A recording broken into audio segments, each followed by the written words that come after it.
Tape www.suividécole-au-sénégal.com.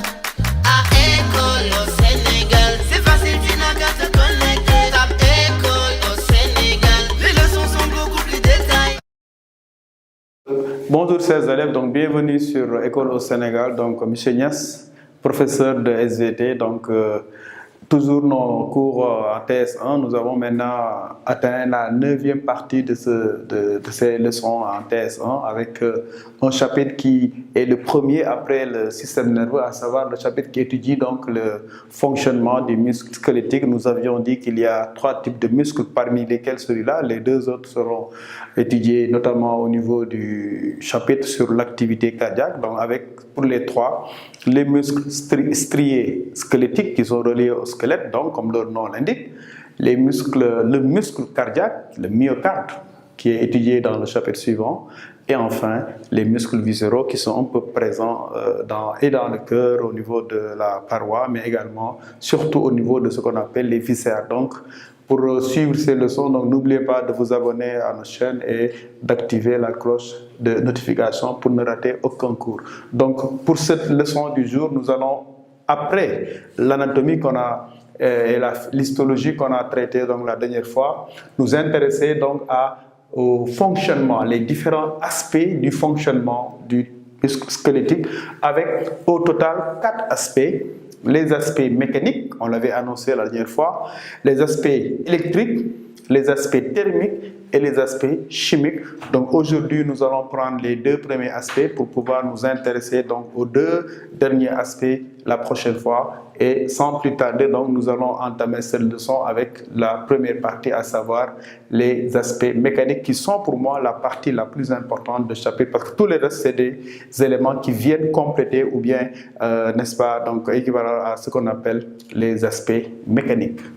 Donc pour le premier aspect qui pour moi donc, est l'aspect clé de ce premier chapitre sur le muscle squelettique, la première partie, concerne donc, comme j'ai dit tout à l'heure, la contraction musculaire que nous allons appeler secousse musculaire, avec donc dans un premier temps, comme nous l'avons vu au niveau du système nerveux, vous avez remarqué que l'étude du système nerveux commence d'abord par quel est le dispositif qui permet de comprendre le fonctionnement du système nerveux. Ce dispositif, on l'avait appelé oscilloscope.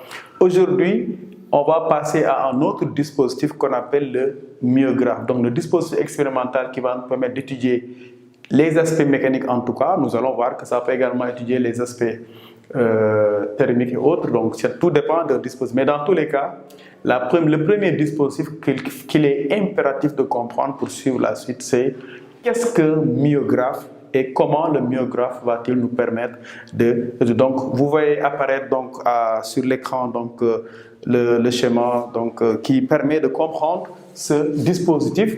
Ce schéma, donc, comme vous le voyez, ce document comprend 3 parties. Vous avez d'abord en bas donc, ce qu'on appelle un stimulateur électrique. Donc le stimulateur électrique est censé envoyer donc des stimulations. Vous pouvez lire manipulateur interrupteur, choix de mode opératoire, rythme des excitations multiples, variation de l'intensité de l'excitant électrique, repère sonore du moment de l'excitation. Donc le dispositif que vous avez en bas, légèrement à droite, c'est le dispositif d'excitation. À votre gauche, un peu en haut à gauche, vous avez donc le dispositif d'enregistrement. Ici, le dispositif d'enregistrement est constitué d'un cylindre d'enregistrement. Donc ce cylindre d'enregistrement est muni d'un tambour roulant, une sorte de cylindre roulant, avec sur ce cylindre donc un papier sur lequel vous pouvez voir donc le positionnement de 2 stylets inscripteurs. Donc les 2 stylets inscripteurs permettent d'avoir 2 informations. Le premier, c'est évidemment, le premier stylet, donc c'est d'avoir le tracé mécanique. Le tracé mécanique est appelé ici une secousse musculaire, comme vous pouvez le lire. En même temps, juste en dessous donc, de ce tracé mécanique qu'on appelle myogramme justement, on a un second stylet qui permet de signaler le positionnement du temps. Donc le signal du temps ici permet d'indiquer sur l'enregistrement, le moment précis où on stimule. Donc voilà la deuxième partie. Vous remarquerez donc que le dispositif d'excitation est relié à un signal synchrone du moment d'excitation. Ça, c'est pour savoir exactement à quel moment on stimule. Et puis, tout à fait en haut, vous avez le matériel biologique qui est formé donc essentiellement d'une grenouille décérébrée et démédulée. Il est évident ici que l'élève doit être capable de justifier dans cette expérience pourquoi on n'utilise pas, comme dans les expériences précédentes, une grenouille simplement décérébrée. Mais ici, on veut supprimer carrément l'activité motrice, qu'elle soit volontaire ou involontaire.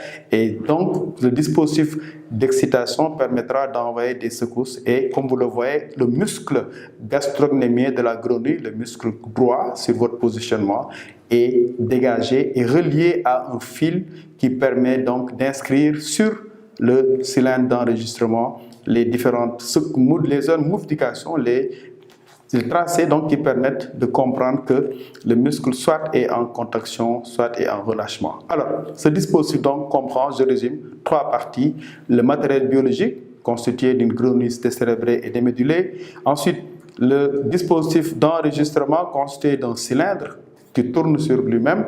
Et enfin, un dispositif d'excitation qui permet d'envoyer des stimulations d'intensité différentes. Donc, la graduation ici, le côté graduel permet d'envoyer des stimulations dont on maîtrise plus ou moins l'intensité. Donc ce dispositif est appelé myographe et j'insiste là-dessus, c'est le myographe qui permet d'avoir des tracés différents. Ces tracés différents sont dans l'ordre des secousses musculaires de différentes formes et nous allons voir dans la suite quels sont les types de phénomènes mécaniques qu'on peut enregistrer sur un muscle.